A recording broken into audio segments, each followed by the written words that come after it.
we are switching to English now because our first presenter didn't learn Hebrew when he was young. So we are switching to English.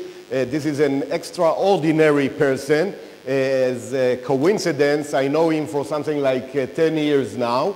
And his family and my family are doing a lot together. So it's a great opportunity for me to welcome one of my best friends. Let's see. Mr. Joe Howard, with a big round of applause. Thank you, my friend. Good morning, Tel Aviv.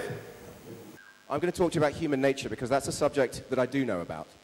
I run a company called Congo Consulting. Congo is named after a chimpanzee called Congo who was taught how to paint at London Zoo in the 1950s by Desmond Morris, who's a very famous zoologist. And he painted more than 400 paintings and exhibited them. Congo didn't, of course, Desmond did. And Dali and Picasso became big fans. Artists loved it. Art critics loved it. And then he said, do you want to meet the artist? He said, it's an unknown young artist, which was technically true. And they met the artist, and it was a chimpanzee. And then there was a massive war in the art world. This was in the late 1950s. The artists loved it, absolutely loved it, because they could see in this little chimpanzee's work exactly the same struggles that they had between the tension between trying to express themselves and the limitations of the form that they had. They absolutely loved it. And in fact, Picasso and Dali both had original Congo paintings in their houses, which they were really proud of. And the critics and the journalists hated the whole thing. Why? Because they thought that Desmond Morris was making fun of them. They thought that this 4-year scientific study was all about them, which is quite typical of critics. Now, the reason why we called it Congo is because we believe that if you can teach a chimpanzee to paint, you can teach any human to do anything that their brain is capable of doing.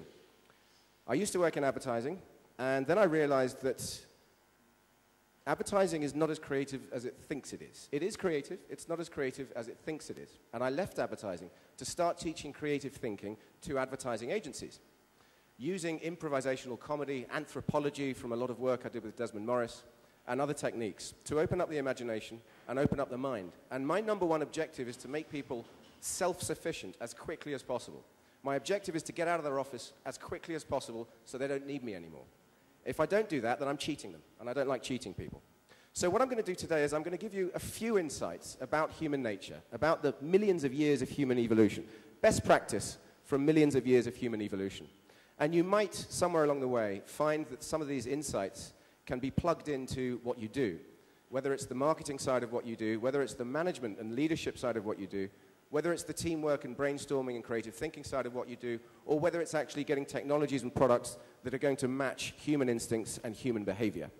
Because I believe that a lot of technology likes itself more than it likes its customers, in the sense that we create the technology and then we try to change human behavior to suit the technology. Human behavior developed over 8 million years, so it's much easier to change the technology to suit the human behavior.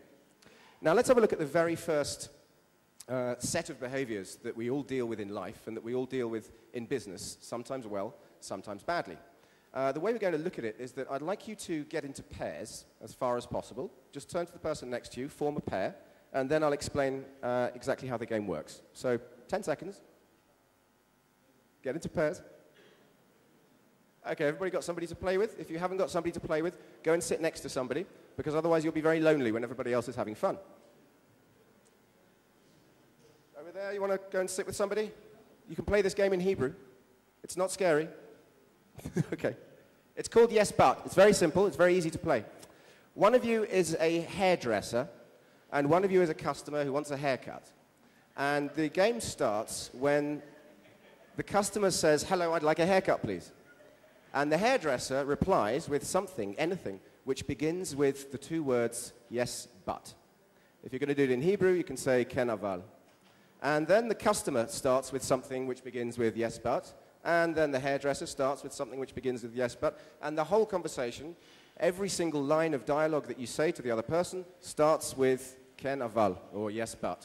Okay? I'm going to stop you after 1 minute. Just see what happens.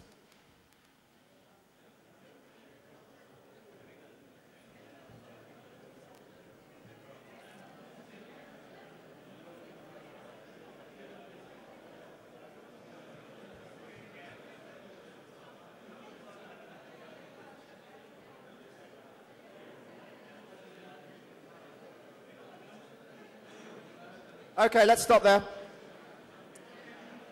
Put your hand up if you got a haircut.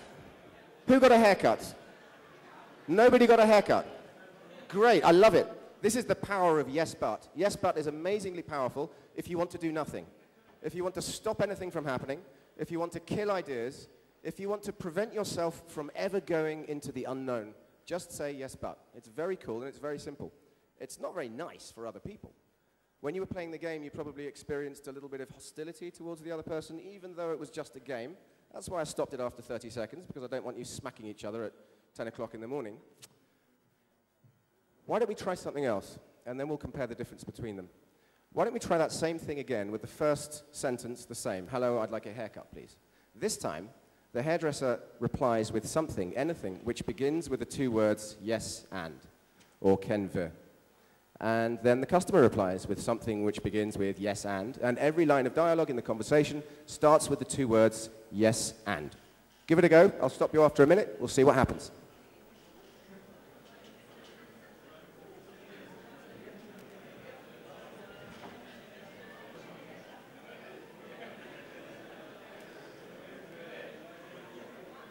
Okay, let's stop there. So out of those of you who played the game, hands up who got a haircut. Whee! We had some progress. Now, hands up who got more than a haircut. Hands up who thinks it would be rude to say what they got in public. Very nice.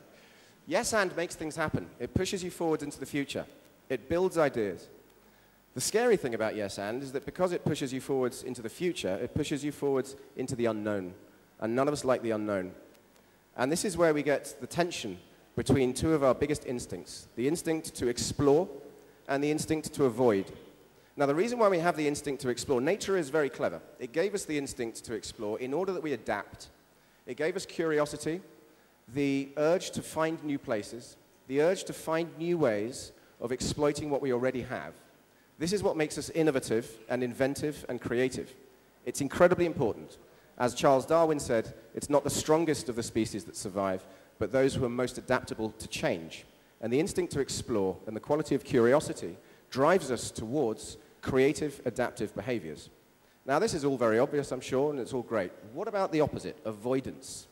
Nature also gave us an instinct to avoid things, and this protects us from danger and death, because if we do too much exploration, too much adaptation, then we end up with one leg inside one tiger's stomach and another leg inside another tiger's stomach, and that's a little bit too adapted. So avoidance keeps us out of danger, and that's fine in the tribal world, in the ancient world, where we evolved over about 4 million years, actually, as modern humans. And now in businesses, we've screwed it up, because we're so scared of failure that we live in a state of avoidance, I'd say 90% of the time. When I worked in advertising, when I worked in academia, and since I've been a consultant, all of the companies I've worked with, I've seen that they're stuck in the same thing, the energy of avoidance. And it inhibits, it stops, it blocks their exploration instincts. And it stops them from discovering new things, discovering new markets, producing new products, and adapting the products that they already have. It also stops them from saying yes and to each other's ideas internally in the team when they're having brainstorms. The phrase that I think I hear the most often in brainstorms is yes but, which is a stupid thing to say in a brainstorm because it kills things. And a brainstorm is supposed to push things forward. So why are we stuck in avoidance? If we're such super evolved humans and we understand the best practice of millions of years of evolution, why do we go to work and say yes but and kill each other's ideas? And then we go home and we say to the kids, did you play nice with the other kids today? Well, the reason is because we were all hypnotized by the Babylonians. It sounds crazy. I blame the Babylonians.